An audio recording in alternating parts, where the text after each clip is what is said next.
Ketika menjadikan agama sebagai ladang penelitian, rasanya seperti mengungkapkan dikit demi sedikit perihal untuk kehidupan manusia. Dan semuanya dibungkus dengan ragam pendekatan kajian agama seperti sosiologis, antropologis, filosofis, dan lain sebagainya. Karena agama adalah subjek penelitian, maka beberapa perilaku praktik agama akan jadi terukur, sistematis, dan bisa dipertanggungjawabkan, layaknya meneliti bidang sosial. Hubungan sesama manusia akan terungkap dengan berbagai rupa, begitupun agama. Meskipun ia berada dalam wilayah privasi manusia, berwujud abstrak, namun realitanya adalah dinamika hidup manusia akan mempengaruhi segala aspek, terutama perubahan budaya dan tingkah laku. Dalam minggu ini misalnya kita disuguhkan berita seputar agama, khususnya misionarisme Kristen, atau secara sederhana disebut kristinisasi, untuk mengungkapkan aktivitas umat Kristiani. Sekali-kali harus kita lihat dari kacamata agama kita sendiri. Secara teoritis, agama langit atau samawi identik dengan agama misionaris atau dakwah, kecuali agama Yahudi. Agama Islam adalah agama dakwah yang mana ajarannya disebarkan setiap hari dimanapun muslim berada, baik kepada umat muslim itu sendiri maupun kepada umat non-muslim. Cara dakwahnya berbagai macam, mulai dari dakwah lisan di lapangan maupun dengan tulisan, ataupun dakwah bil kalam. Begitu juga dengan agama Kristen. Agama Kristen memiliki misi, yaitu mengkristenkan pemeluk agama lain dengan metode dakwah penginjilan. Mereka juga sama dengan yang dilakukan oleh umat non-muslim. Hanya saja proporsinya berbeda. Kedua agama tersebut memiliki kedudukan yang sama di Indonesia, yaitu peringkat utama dalam usaha penyebaran agama di masing-masingnya. Masalahnya, terkadang muncul di lapangan, umat Kristiani tidak secara terang-terangan menyebarkan agamanya. Hal ini disebabkan aksi mereka tidak mendapat tempat yang baik dalam masyarakat Indonesia, khususnya di Aceh. Bisa jadi berujung kepada kematian kalau terbukti memurtadkan umat Islam dan tidak ditangani secara langsung oleh pihak berwajib.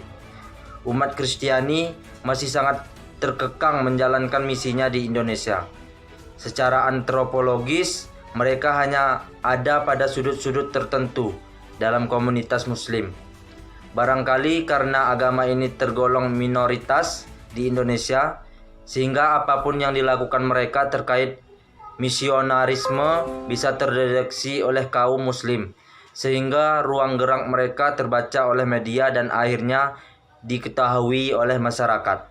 Bukan rahasia lagi, berbeda 90 derajat dengan muslim, mereka dengan leluasa menyampaikan dakwanya tanpa tersendat dari pihak eksternal. Muslim telah menguasai media-media tanah air, baik elektronik maupun cetak, yang mayoritas semakin mainstream dan minoritas semakin berusaha mendobrak tradisi muslim ini. Namun, bukan rahasia lagi, biasanya yang minoritas semakin membaik, cara kerjanya makin rapi, terorganisir, dan setahap demi setahap bisa mencapai tujuannya. Sedangkan kelompok mayoritas biasanya terlena dengan kemapanan dan enggan melakukan cara-cara baru terkait minoritasnya. Bukti, sejak Indonesia merdeka sampai dengan era reformasi, umat Islam berjumlah sekitar 98%.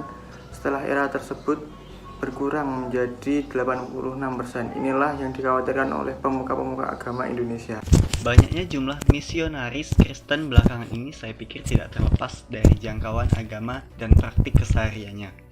Secara empiris, perpindahan Muslim kepada Kristen atau murtad adalah berasal dari kalangan bawah masyarakat.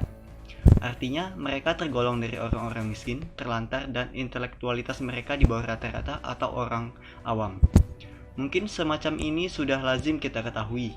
Namun, ada modus lain, seperti diberitakan media, sepasang suami istri ditangkap usai membagi-bagikan buku berisi ajaran Kristen di Taman Rusa Aceh Besar. Hakikat kristenisasi adalah intisari dari ajaran Kristen. Sama halnya seperti Islam, mereka juga akan dapat pahala atas apa yang telah mereka kerjakan dari upaya kristenisasi tersebut. Buktinya, umat Kristiani lebih banyak presentasinya di dunia ketimbang umat Islam.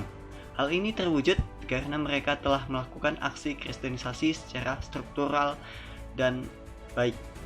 Bahkan modus-modus baru muncul diikuti dengan metode yang baru pula. Misionarisme Kristen yang terjadi di Aceh kini tampaknya semakin gencar dilakukan.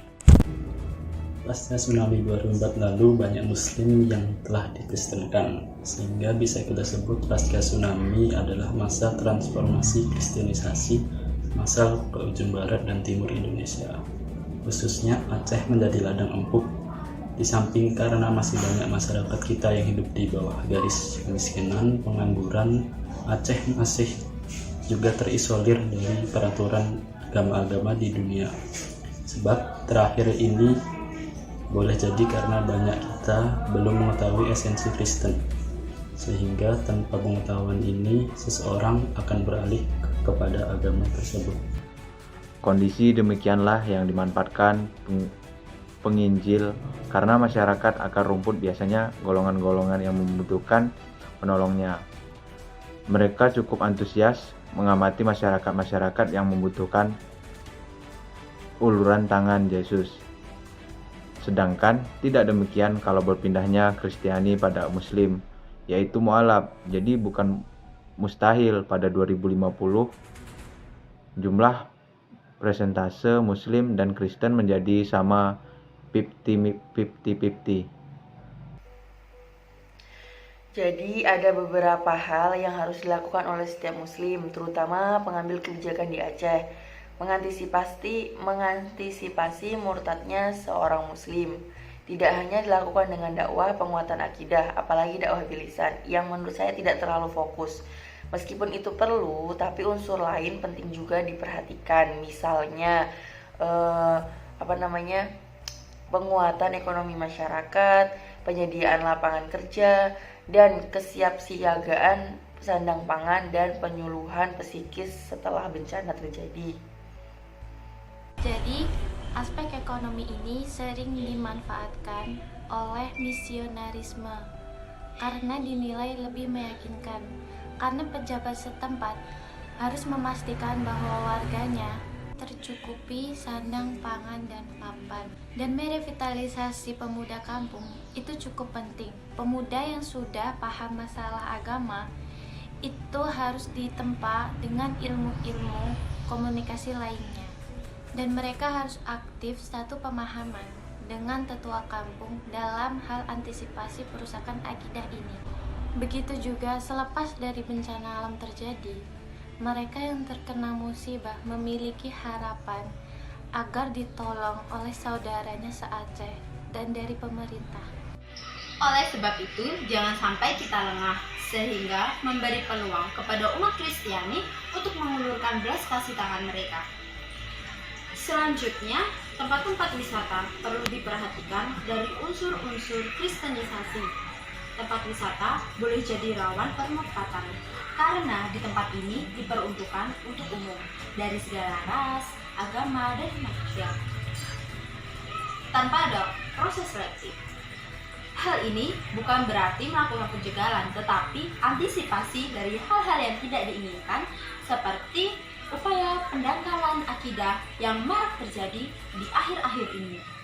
Sekian video yang dapat kami sampaikan dari kelompok 1. Apabila ada teman-teman yang ingin bertanya, silahkan tulis di kolom komentar di bawah ini.